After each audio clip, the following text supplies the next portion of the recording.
this game, he had hit 11 out of 12 field goals in the 30 to 49-yard range. Well, we're all tied up at 3, Coach. We got the ball back. Well, we get the ball back, and here's Jimmy sprinting out, and Jimmy gets a shoulder bruise right here. Finally, we come up 2 yards short, and of course, third down was a bad situation for us yesterday. We were only able to convert one of our 11 third down. Thought we had a big break right here. O'Brien muffs the ball. We go down, and we've got good coverage on the play, but we stop him in the 3-yard line, and of course, force him to punt the ball back to us. And now we've got good field position. Reverse here by Tyrone. Hobbs makes a great play on him right there, and look how close we are to the sticks there coming up again, short on the third down situation. Well, he'll go to Parker here for another big gain. Big gain, and Parker, had an exceptional day, I thought. Kevin Martin hustling on the play right there. But again, John, you can't give up those big plays. I thought our defense played a very good football game, except for the big plays yesterday. Well, this Johnson really hurt you with his run. He really did. Of course, he was very effective the week before against San Diego. But a fine hit right there by Steve Sigler. What a great game he had to end out his career, as a Falcon, as a Fighting Falcon. All right, well, you have to punt the ball back, and Henson right there steps out of bounds, but they've got another drive going. They've got 3 fine backs in Parker, Henson, and Humuli, and of course, Humuli will play a heck of a lot of football in the pros. We'll hear from him. John Steve putting great pressure right there, and Jensen barely overthrowing their great receiver, Bellini, right there. And of course, our defense rises to the occasion. We hold them to the field goal, and now they're up to 6-3. But Chitty, of course, is a great kicker.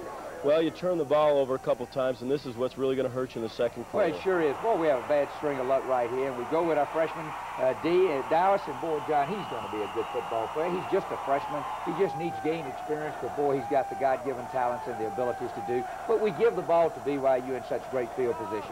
Super hit there by Steve Sigler again. And, we made it tough on him all afternoon, but this guy's a pretty good-sized load right there, 227 pounds, and, they go in, and, of course, our turnover, and, gave them the great field position, and they're a good enough football team that they can capitalize on that. Well, here's another one right on the ensuing kickoff. And boy, I thought Tommy was going to break this. We got it set up extremely well, and he just loses the handle on it, and it falls in Peterson's hands right there. And, we're making it very easy for BYU right now. And again, the story of the game, I think, were the turnovers that we had, and then, of course, the big passes that we gave them. Another fine lick by Steve right there, but they make the third down, and come up real short. This is a fine play. We missed the tackle right here. He nearly takes it in. Steve Sigler hustling right there, but he barely gets into the end zone. Of course, they capitalize on our 2 turnovers right there. All right, they're up 20-3, and you come back with D. Dallas. And this fine play to Tyrone right there by D, and D's got a good arm. Quick release right there. And, of course, we were unable to move the football, though, and then we come back, and this was a third down play. And, this shouldn't happen on third down, and this has sort of been the story, of our defense. They play hard, they play good at times, but then again, we turn around and give that big play. All right, so they've got another drive going here in the second half. Look at Jansen scrambling right there. And he's going to be a real fine player for them. There's no question about that. And, I thought, was the difference in the ball. I thought he did a good job scrambling. And right here, throwing back across. They get a holding call right here. But, hey, when you're misdirecting and when you're scrambling, it's a lot more difficult to rush that passer than it is, by goodness, when he's dropping straight back there. And, of course, I thought they did a great job utilizing his skill. Well, here he is scrambling around again. Almost another interception. Almost. DJ almost gets that ball right there. Boy, what a big play that would have been. But, of course, we do hold them. They have to go to the field goal. And this is, one right here that Chitty comes through with again, and he's 3 for 3 now. All right, there's the halftime score, 23-3. What are you telling the kids in the locker room? Well, I'm telling them, by goodness, that BYU is exactly the same situation last year that we're in today.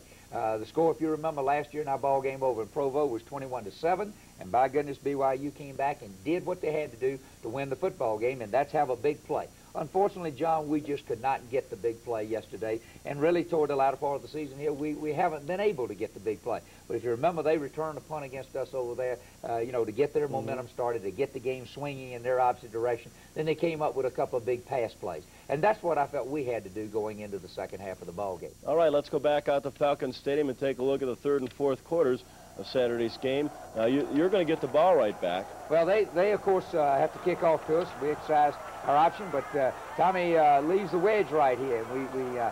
The ball was kicked in the middle of the field. We had a return to the right, but, he chose to go to the left there. But we don't get started off to a good situation right. We miss a block right there, and they put a fine hit on Jimmy, and then we have to give up the ball. And I thought that was really crucial because we had to give up the ball in 3 plays But again, our defense did a good job of holding. We get the ball back, and we feel like, John, we got to make something big happen. And, you know, we go to Tyrone on the big play. We plan to use this in the ball game. But again, the ball was laid in the middle of the field where it was supposed to be an outside pass, and they come up with a big interception. All right, so they're driving again. That is Hanley, gain of about 21. And once again, Jensen, I don't know how he got out of this one. Well, I really don't. Kevin's putting great pressure. We were working like the dickens to get him, and he did. He did a great job getting out of the play, and he's got good speed. Great block back there on Tommy, and but I think he lost perception of where he was on the field and probably should have gone in. Great play right here by Chad Hennings. And, of course, we, again, are able to hold them down there close, and Chitty goes for the field goal, but they miss it. And I really feel like now we've got really new life, and, boy, we just got to make something happen. We've got plenty of time in the ball game to come back. Well, you're going to get a big first down here. Dallas will pitch to Mark, and they're called for a face mask. Well, we get a penalty right here, and we're just not doing a very good job blocking right there on the corner. And we felt like, again, we couldn't run that football against Buck and Knight and Futrell inside. They've done a great job. John, they've only given up 87 yards per game rushing.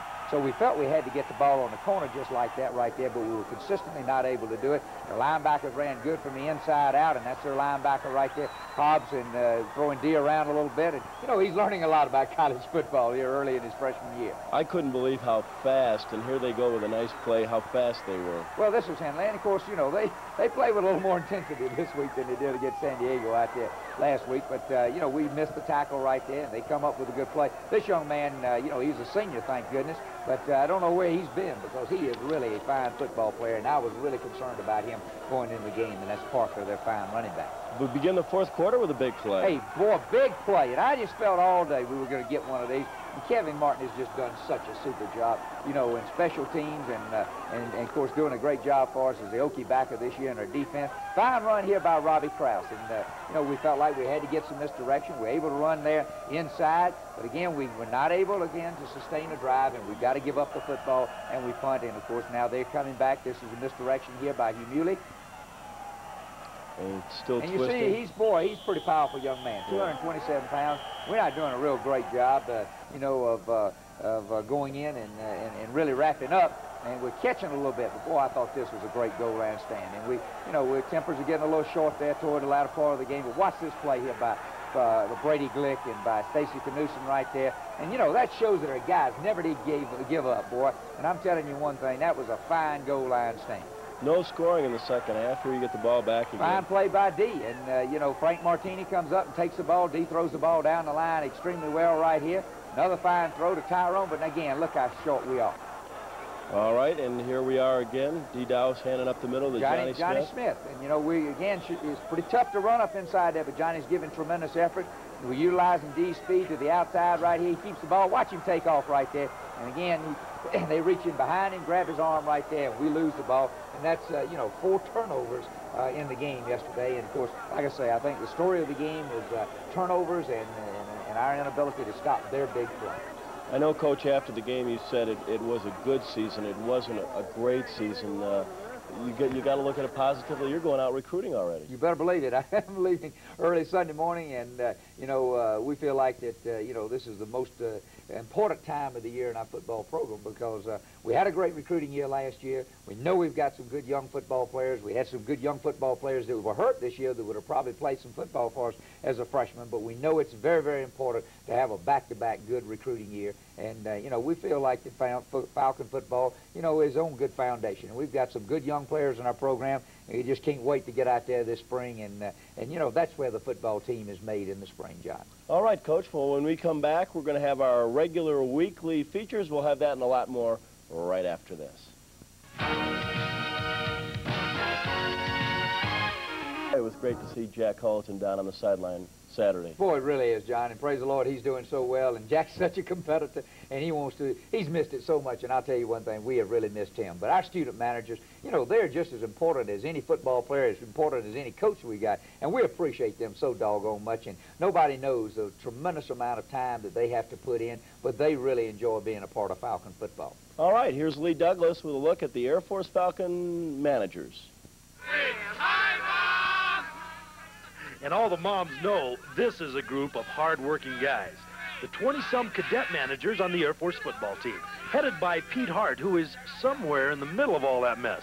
In high school, I had a chance to play football on the field as a player, and this has been quite a different type of experience, but one that I really wouldn't trade for anything else in the world. It's been great being with the team and the success that we've had. And a big reason for the success and why things go so smoothly on the football field is because of Pete and all the guys. They're doing the job behind the scenes, before and after practice, and before and after the games.